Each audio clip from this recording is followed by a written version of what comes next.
your rivals and they're very pleased for you to have won that race. So that must be pleasing to know that even your rivals are glad that you won. No, I was really pleased. I've been focusing mainly on the longer stuff this season, so kind of felt like my body was, I guess, reluctant to try and take on the intensity that a 10-mile time trial sort of entails. But I've worked really hard over recent weeks to just try and nail some faster pace stuff. Worked really closely with Matt, my coach, and I'm really pleased with how it all came together today. Although I recce'd the course this morning and it was the reversal of what it ended up being. It was the wind completely changed. It completely changed, which threw me slightly. But my tactic's always to go off hard, so I guess I just sort of spent everything that I had in the return leg. First of all, what does it mean to be a 10 champion?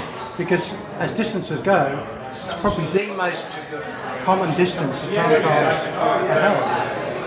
Really, really pleased. I've won. For me, it's always been the Blue Ribbon. No, it's really, really hard. I guess because there's so little room for error. It is really down to seconds. My preference is always the 50-mile distance, just because it doesn't play to the uber endurance, but at the same time you can kind of relax a little bit into it.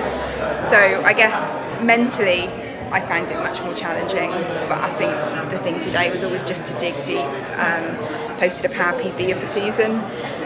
Stayed as aero as possible in that headwind to the finish, and all pulled together. So yeah, really, really pleased. And the likes of Emily Meakin as well, who I know is absolutely formidable. I've not actually had a chance to meet her yet, but all of them. Jenny George, I mean, it's a quality victory. Jennifer George, yeah. No, really, really pleased. And what was the actual ride itself? Are you happy with the ride? I was talking to Emily about this.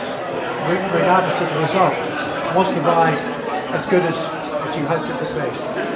Yeah, I'm not at the best time of my month, so I was kind of not quite sure how that would translate, because you just really never know. I felt okay in my warm-up.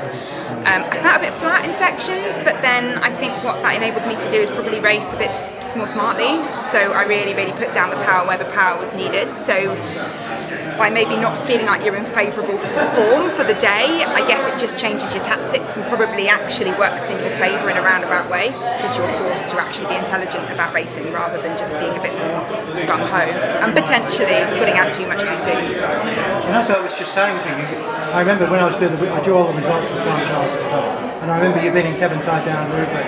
What's it like to actually win a race overall? Really cool, really cool. I mean, yeah, especially when they come up and they're questioning your training and they're questioning your power and your sort of, your how many kilograms are you. It shows that they're really, really interested.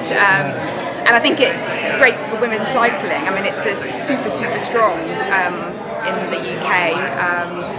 I know when I last raced in 2017, I don't think there was the depth of fields, and I think it's great that we're able to sort of push it and to contest the men's podiums. I think that's really, really cool. So yeah, really pleased. So highlight of the year so far? One of the highlights? Well, today, I think to kind of win an event which is not my preferred distance, and what I consider my strongest distance, is an absolute highlight.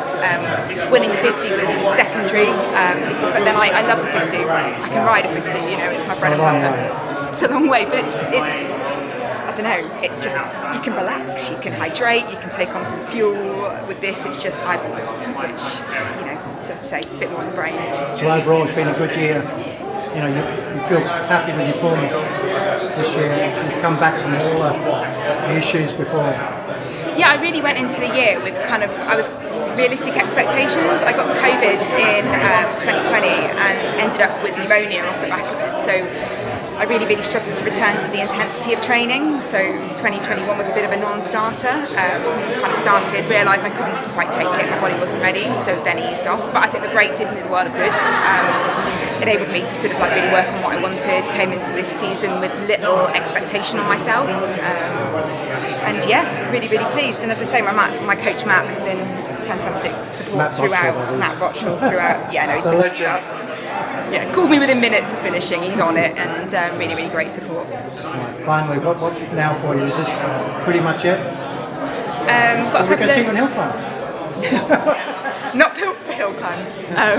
So yeah, I'm going to probably do the closed circuit champs in October, and then ahead of then just a couple of local races. I've got 2 little kids, so keeping it local means that I've got long trips away at the weekends.